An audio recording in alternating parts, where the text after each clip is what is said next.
आप लोगों ने देखा होगा कि क्रिप्टो मार्केट जो है वो बहुत ही ज्यादा डाउनफॉल में आ गया है। क्रिप्टो मार्केट के पीछे का रीजन क्या है इतना गिरने का? आज मैं आप लोगों को बताने वाली फुल ऑन डिटेल्स में कि क्रिप्टो मार्केट जो है वो इतना कैसे गिरा। ठीक है गाइस, उससे हम वीडियो शुरू करें उससे पहले आप ये वीडियो को शेयर, लाइक एंड सब्सक्राइब जरूर करिए। ज्यादा से ज्यादा शेयर करिए ताकि ये इन्फॉर्मेशन सब लोगों के पास पहुंच जाए कि क्रिप्टो मार्केट जो है वो इतना नीचे क्यों गिरा। इसके बारे में आप लोगों को बहुत सारे वीडियोस देखे होंगे, लेकिन किसी ने इस चीज के बारे में आपको नहीं बताया होगा कि क्रिप्टो के मार्केट के पीछे के गिरने का रीजन क्या है। सब लोग एक ही रीजन बता रहे हैं, लेकिन ऐसा नहीं है। केवल एक ही रीजन नहीं होता है मार्केट को मैनिपुलेट करने का, उसके पीछे 2 से 3 रीजन हो सकते हैं। और आज मैं आपको ऐसे मेजर 2 से 3 रीजन बताने वाली हूँ जिसकी वजह से मार्केट जो है नीचे गिरा है। ठीक है, आप लोगों ने देखा होगा कि जो बिटकॉइन है वो 11% गिरा है, बाकी के अल्ट कॉइन्स जो थे वो 50 to 80% गिरे हैं। तो इन सब के पीछे का रीजन क्या है, what is the reason behind this, आज हम वो जानने वाले हैं। ठीक है गाइस, अब आप लोगों को पता है कि जहां सब लोग करवा चौथ मना रहे थे उस वक्त जो डोनाल्ड ट्रंप है उन्होंने एक ट्वीट किया, और वहां पे हम लोगों को पता चलता है कि ट्वीट के अंदर जो लिखते हैं डोनाल्ड ट्रंप, वो लिखते हैं कि हम आज से, यानी कि हम लोग जो है वो चाइना के ऊपर 100% टैरिफ लगाने वाले हैं। What is the meaning of 100% tariff? Tariff का मतलब हुआ कि मैं आज से चाइना के ऊपर जितने भी एक्सपोर्ट इम्पोर्ट के ऊपर 100% टैरिफ लगाने वाला हूँ। ठीक है, अब जैसे ही ये ट्वीट आता है उसके थोड़ी ही देर बाद मार्केट जो होता है क्रिप्टो करेंसी यानी बिटकॉइन लेके सारी चीजें जितने भी कॉइन्स है वो सारे के सारे क्या होते हैं, वो गिरने लगते हैं। और इतनी बुरी तरीके से गिरते हैं अल्ट कॉइन्स जो मैंने आपको बताया। इथेरियम जो अपना नया हाई बना रहा था, ऑल टाइम हाई, वो एकदम से नीचे आ जाता है। यानी इथेरियम का प्राइस चल रहा था अभी 5,000, वहां पे मार्केट गिर के 4,000 के आसपास आ जाता है, 4,000 3,000। और वहीं आप लोगों ने देखा होगा कि जो बिटकॉइन था वो भी बहुत ही बुरी तरीके से नीचे गिरा, जहां एक बड़ी सी लिक्विडिटी स्विप हुई थी।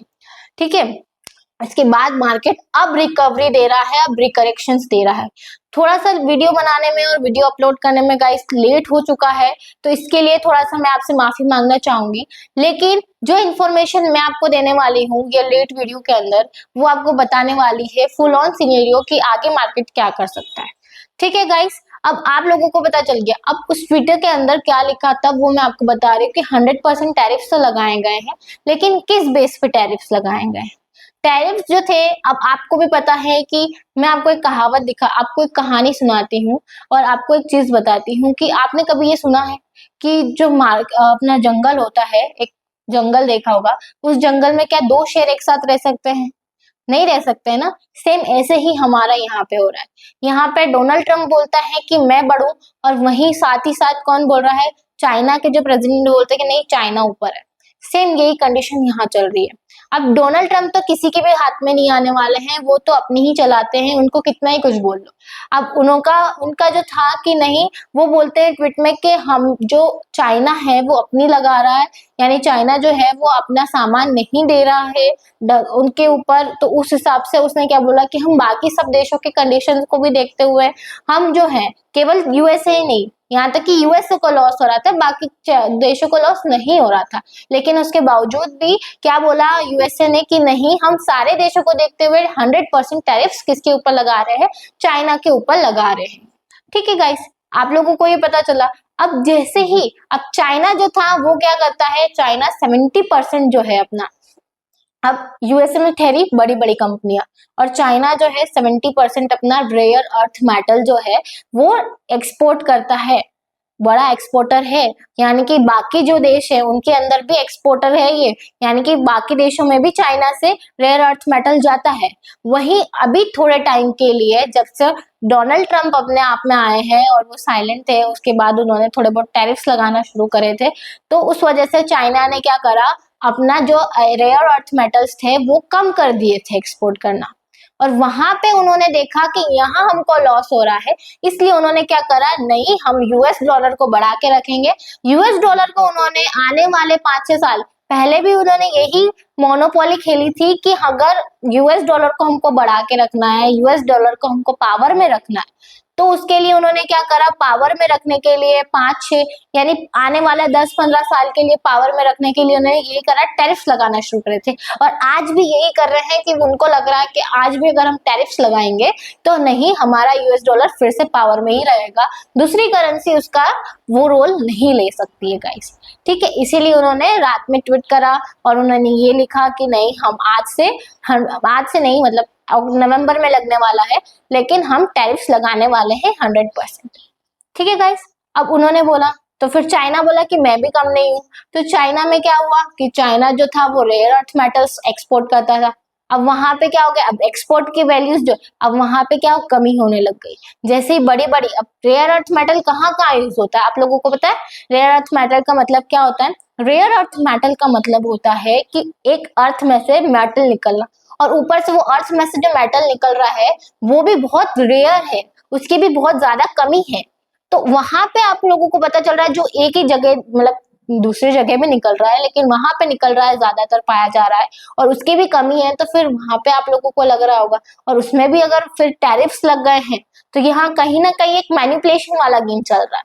ठीक है, तो उसमें क्या हुआ कि उसमें उन्होंने रेयर अर्थ मेटल्स पे लगाया, तो वहां पे अब ये मेटल्स कहाँ काम आते हैं?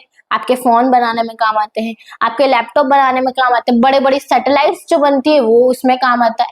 साथ ही साथ जो हाईटेक कंप्यूटर्स बनते हैं, यानी कि अगर आप लोगों ने देखा होगा कोई भी कॉइन होता है उसकी माइनिंग चलती है, इतना तो आपको पता होगा कि माइनिंग जब चलती है तो माइनिंग जो होती है उसके अंदर जो हाईटेक कंप्यूटर्स लगते हैं उनमें भी ये मेटल्स काम आते हैं। ठीक है, अब ये मेटल्स जब वहां पे भी काम आ रहे हैं और आप जो चाइना था उसके ऊपर 100% टैरिफ लगा, तो वहां पे कुछ माइनिंग जो माइनर्स थे, माइनिंग प्रोड्यूसर्स थे, उन लोगों ने क्या करा, थोड़ा बहुत अपना बिटकॉइन जो था, यानी बिटकॉइन माइनर्स थे, बाकी कॉइन्स के माइनर्स थे, उन्होंने क्या थोड़ी बहुत क्वांटिटी निकालने लगे। एक ये भी रीजन माना जा रहा है कि इस वजह से ये था।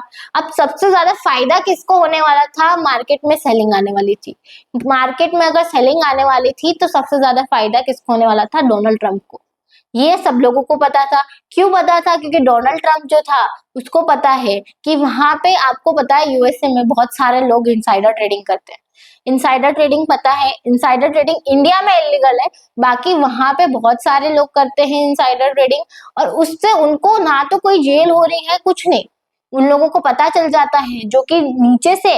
अब आप कुछ सोचिए, जब मार्केट में सेलिंग आई थी, किसी ने ऊपर से सेल कर दिया होगा, तो उसके लिए तो मार्केट में जब सेलिंग आई और नीचे से उसने ऊपर से सेल करा, तो उसको पता होगा ना कि मार्केट कहाँ तक जा सकता है। अगर वहां से अब 80% अगर मार्केट गिरा है, जब वो करेक्शन लेगा ना उस जगह से, तो मार्केट क्या करता है फिर 400% ऊपर गया है। अब ट्रम्प कॉइन का बता रही हूँ, वो वहां से मार्केट मतलब उसका मार्केट, ट्रम्प कॉइन का जो मार्केट था वो 80% गिरा, और जब उसने करेक्शन दी, यानी जहां से करेक्शन का मतलब हो कि जहां नीचे से वापस सपोर्ट लेके उठा, तो उसके बराबर जाना है मार्केट को, यानी उस ट्रम्प कॉइन के प्राइस को। तो वो प्राइस जब ऊपर जाएगा ना, तो उसमें किसी ने इतने डिप डाउन पे बाय किया होगा, तो उसको कितना 400% का करेक्शन मिला होगा गाइस, यानी 400% उसने एक्स्ट्रा निकाल लिया। This is the main reason. तो कहीं ना कहीं हमारे मैनिपुलेशन का कारण एक वन ऑफ द रीजन ये भी है कि ट्रम्प जी ने जो खेल खेला है वो एक वन ऑफ द रीजन है। ठीक है, यानी ये मैक्रो कॉजेस में आ गया है कि हमारा एक रीजन जो आ रहा है कि ट्रेड वॉर आ गए हैं, इंटरेस्ट रेट आ गए हैं, उस वजह से भी मार्केट गिरा। ठीक है, अब दूसरा जो कारण आ रहा है वो आता है क्रिप्टो के इंटरनल्स। क्रिप्टो इंटरनल्स मतलब क्या हुआ? क्रिप्टो के इंटरनल मार्केट में भी कुछ हलचल हुई है, उस वजह से क्रिप्टो यानी एक लिवरेज हो गया। उसके साथ साथ जो क्रिप्टो इंटरनल्स में जो क्रिप्टो के मार्केट, यानी बाइनांस मैं बता रही हूँ, बाइनांस भी इसमें शामिल हो सकता है, बाकी दूसरे एक्सचेंजेस भी हो सकते हैं जिनके पास कुछ होल्डिंग्स होती है ना, वो भी उस टाइम पे सेल करना शुरू कर दिया होगा किसी ने। तो एक ये भी रीजन हो सकता है कि वहां पे एक वेल सेलिंग आई होगी। वेल सेलिंग मतलब पता है ना, एक साथ ज्यादा, एक बहुत सारा लोड सेल करना, एक हाइप पे चला जाता है मार्केट और वहां पे वेल सेलिंग आती है, यानी ज्यादा लोग, ज्यादा क्वांटिटी सेल हो जाती है, तो मार्केट क्या है एकदम नीचे गिर जाता है, तो एक वेल सेलिंग आई होगी। एक ये रीजन भी माना जा रहा है। और तीसरा जो रीजन है वो साइकोलॉजिकल फैक्टर है। तीसरा लॉजिकल इसमें आ रहा है कि साइकोलॉजिकल फैक्टर। क्यों? क्योंकि जब हम लोग देखते हैं या बहुत सारे देखते हैं कि मार्केट डाउन होता जा रहा, डाउन होता जा रहा, डाउन होता जा रहा, यानी कि उनका जो पोर्टफोलियो ग्रीन था वो रेड होते जा रहा, रेड होते जा रहा, तो कहीं ना कहीं किसी न किसी के दिमाग में आ ही जाता है कि नहीं, अगर ज्यादा नीचे गिर गया तो संभालना मुश्किल होगा, तो वो क्या करते हैं, लेस मतलब कम प्रॉफिट में भी अपना जो क्वांटिटी है वो निकालने लग जाते हैं। तो कहीं ना कहीं एक साइकोलॉजिकल फैक्टर भी इम्पैक्ट करा है। ठीक है। एंड फोर्थ जो था वो ईटीएफ स्लो डाउन हो गए। ईटीएफ स्लो डाउन का मतलब क्या होता है? ईटीएफ स्लो डाउन का मतलब होता है गाइस कि इस मार्केट के अंदर जहां पे बड़े बड़े इन्वेस्टर्स होते हैं ना, वो लोग क्या करते हैं, जैसे बिटकॉइन, इथेरियम का एग्जांपल लेते हैं। इथेरियम में क्या हुआ, मार्केट में जैसे ही इथेरियम अपना हाई छू रहा था, नया हाई बना रहा था, वहां पे जो बड़े बड़े इन्वेस्टर्स थे उनका इंटरेस्ट कम होने लग गया। अब उन वो स्लो डाउन हो गए। पहले जो मार्केट नीचे था तब मार्केट में क्या हो रहा था, बहुत ज्यादा लेवल में बाइंग हो रही थी, जिस वजह से मार्केट ऊपर की तरफ जा रहा था।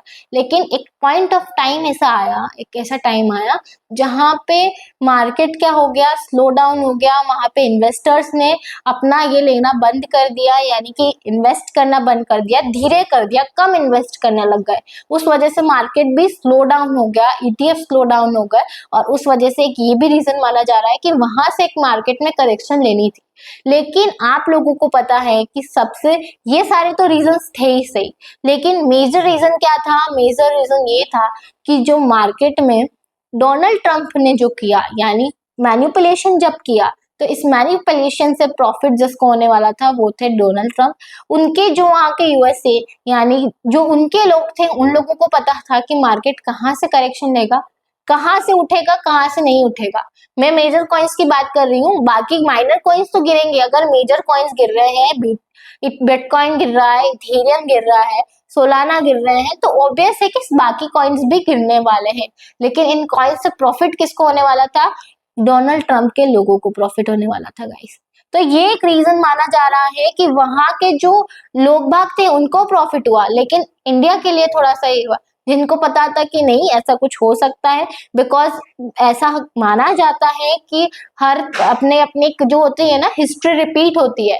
एक टाइम पे पहले भी मार्केट में ऐसा करेक्शन हुआ था, 4 साल या 4-5 साल पहले की बात है, वहां पे करेक्शन हुआ था। लेकिन इस करेक्शन को सबसे बड़ा करेक्शन माना जा रहा है। कोविड के टाइम पे भी इतना बड़ा नहीं हुआ था करेक्शन, मार्केट इतना नहीं गिरा था जितना अभी कल, जो अभी 2-3 दिनों में मार्केट नीचे गिरा, उसको रिकवर होने में। अब आप मुझे कमेंट में बताइए कि मार्केट रिकवर होता है तो अपना नया ऑल टाइम हाई बनाएगा, या मार्केट और यहाँ से नीचे गिर सकता है? आप लोगों का क्या व्यू है, आप मुझे कमेंट बॉक्स में जरूर बताइए।